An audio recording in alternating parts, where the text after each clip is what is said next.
I'm just overwhelmed. I don't know where to begin. To begin with, I feel at home for two reasons.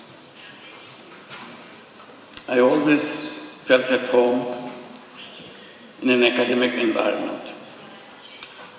I always felt this is where I belong to. And being in that environment again makes me feel the feeling of being at home. Second reason that I feel at home, because Peking University is my home.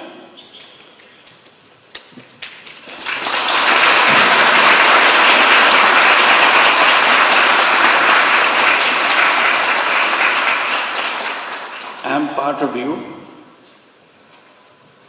because you accepted me as an honorary professor. I'm sorry that I couldn't spend much time with you, but I always hoped I could spend time with you and share with you all the excitements of the academic world and the world that you want to create for future generations. That's our task in the academic environment, to build the future world, not just learning about the current world. It's the next world that we want to prepare for. So that makes me feel completely at home.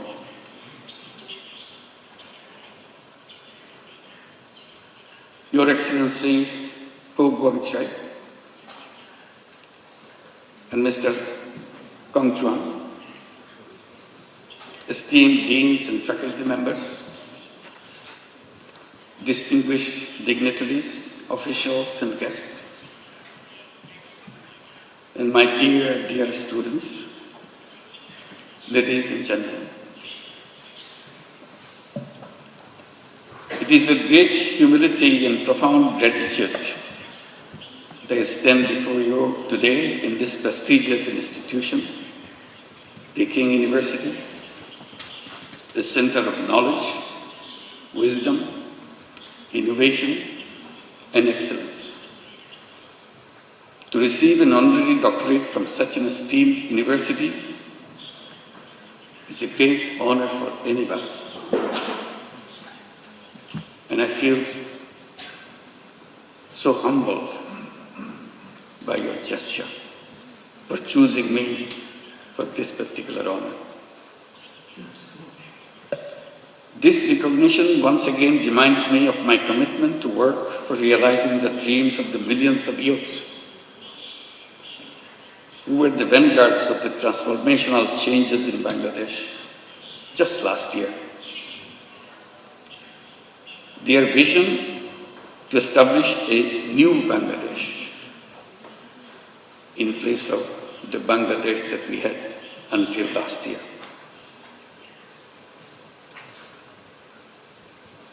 A new Bangladesh which will be free from poverty, hunger, unemployment, and destitution.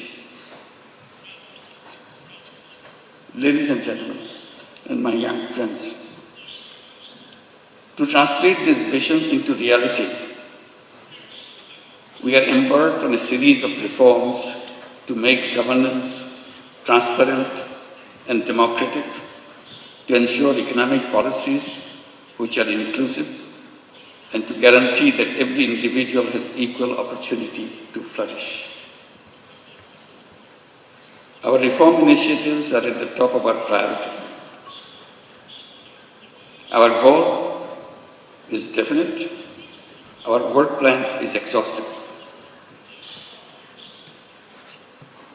For building a stronger and more resilient Bangladesh, we emphasize economic transformation through entrepreneurship, greater investment in education and technology, and a stronger international cooperation. Distinguished guests, I have a deep and personal attachment with Peking University.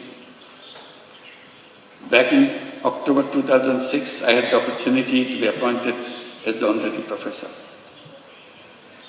To me, today's conferment is more than a personal honor. I see this as a recognition, as an acknowledgement of the resilience and courage and determination of the people, especially millions of women and young entrepreneurs who continue to prove that no challenge is too big when they are given the right opportunities to develop and break the shackles of poverty and marginalization.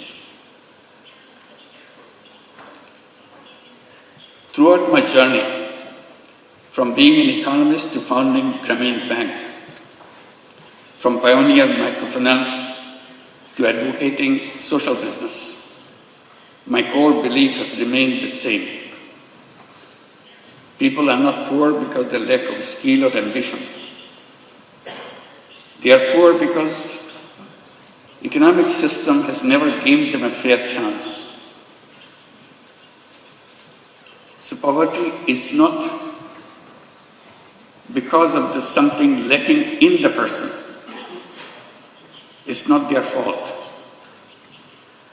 It's the fault of the system that we built for ourselves. That causes poverty.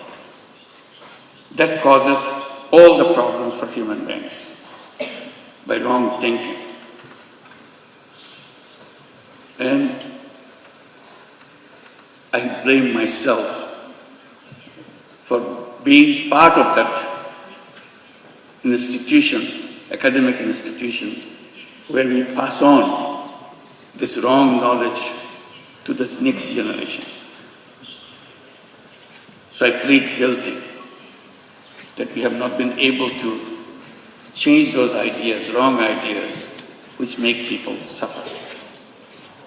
So my struggle has always been to go back, to find out the faults in the system that we promote, we teach the young generation, so that we do not repeat the same thing for the next generation.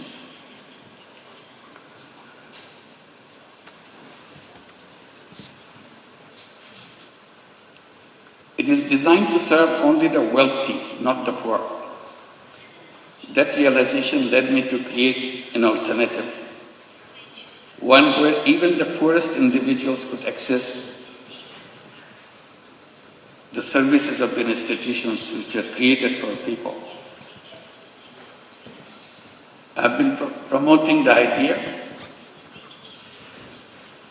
to let the young people come to the universities, get good degrees from good institutions, and then go to the job market to become job seekers. I have been telling that this is a wrong idea.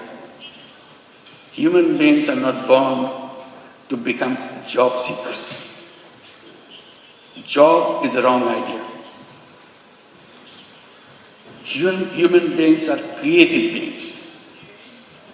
They enjoy doing creative things. Job is a negation of creativity. Job forces you to do things what your supervisors want you to do.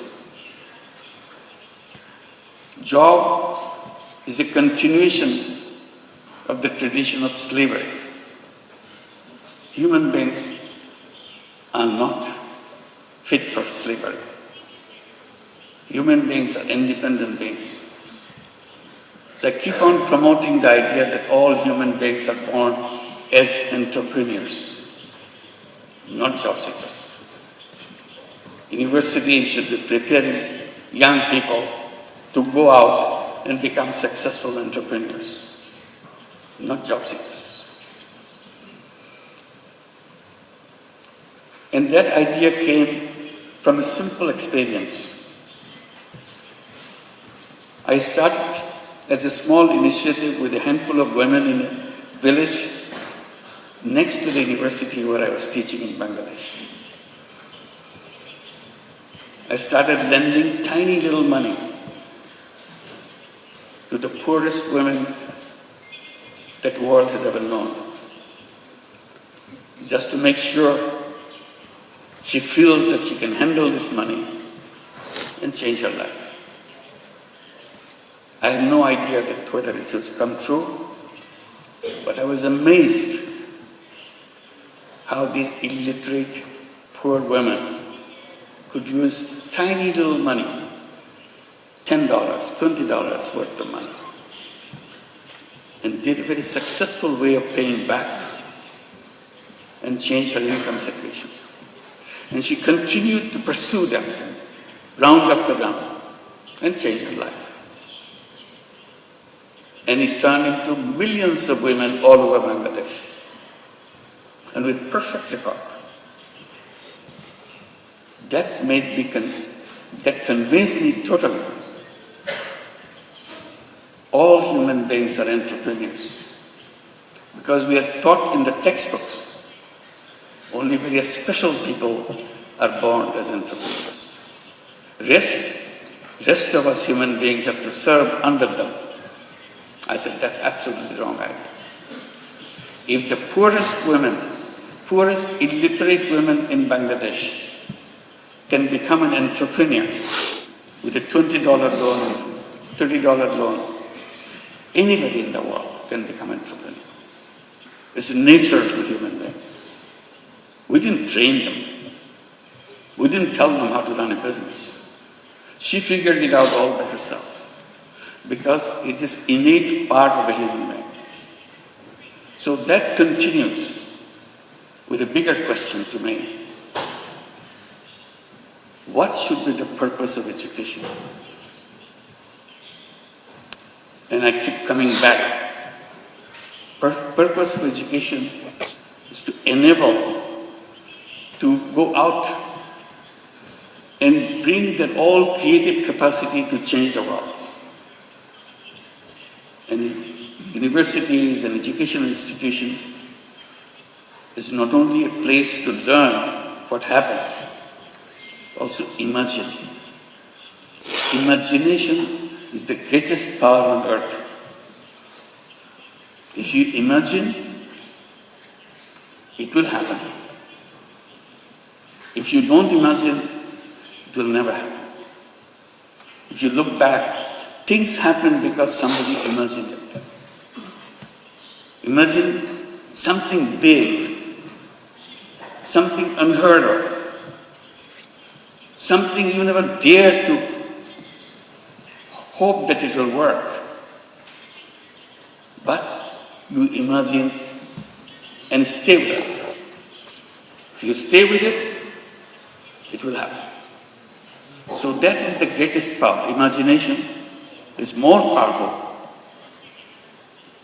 than anything you can bring together.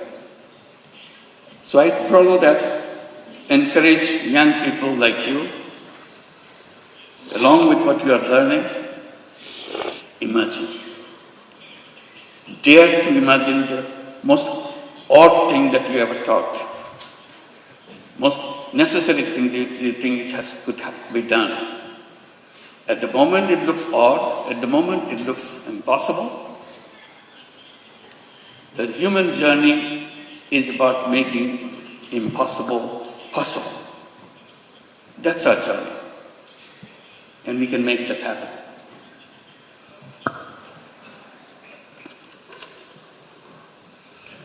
Then I came to my other point. Why the way we do things followed by something that we are not sure of? This civilization that we are passing through, will it help us to overcome the problems that we face? Problem of environmental crisis, problems of extreme wealth concentration, problem of massive unemployment, My answer is always no. This civilization will continue to make it worse and worse. I even dare to say this is a self-destructive civilization. We have no scapegoat. We have to build a new civilization as soon as possible. Abandon the civilization that we are passing through and move on to create a new civilization. And I ask myself, what will be the future of that civilization? The answer to me is very clear. That civilization must know that there is no environmental hazard left anymore.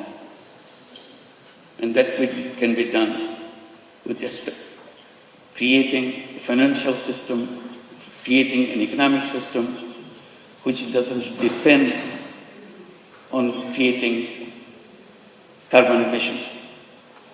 Carbon emission is going to kill us, so we have to get rid of carbon emission. We have to make sure there is no wealth concentration.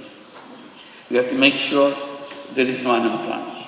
So I come up with a simple formula by saying we have to create a civilization of 3 zeros. 0 net carbon emission, 0 wealth concentration, and 0 unemployment. Sounds very reasonable, but to work it out, you have to abandon the old thinking process. You have to create a world where each human being will be given an opportunity not only to express his selfish interest, also selfless interest, and create not only money-making business, create business to solve problems without any intention of making money yourself. We call it social business. So we have a series of ideas how to create this new civilization. And now I pass it on to the young people between age of 12 to 35 to create what we call 3-0 clubs. 5 young people get together, create a small, tiny club, 3-0 club. What do? Each person, each member of that club commits to undertake a new journey of life. I shall not contribute to global warming myself. I'm not saying the whole world should do that. I'm saying to myself, I do not want to contribute to carbon emission. How? If I do it now, 7 days a week, I promise to do it 6 days a week. If I achieve 6 days a week, I want to do it 5 days a week. If I achieve 5 days a week, gradually 2 days a week, 1 day a week, and nothing. So I become a 3-0 person. Idea is if I can become a 3-0 person, you can become a 3-0 person, world would be a 3-0 world. That's a simple idea. And I'm amazed by the response I get from the young people all around the world. They keep on adding numbers, 3-0 clubs. I hope you'll consider examining whether you'd like to form your 3-0 club and create a new civilization, which you'll be proud of. This is an imagination, but the imagination is where the journey begins. Let's begin the journey. Thank you very much.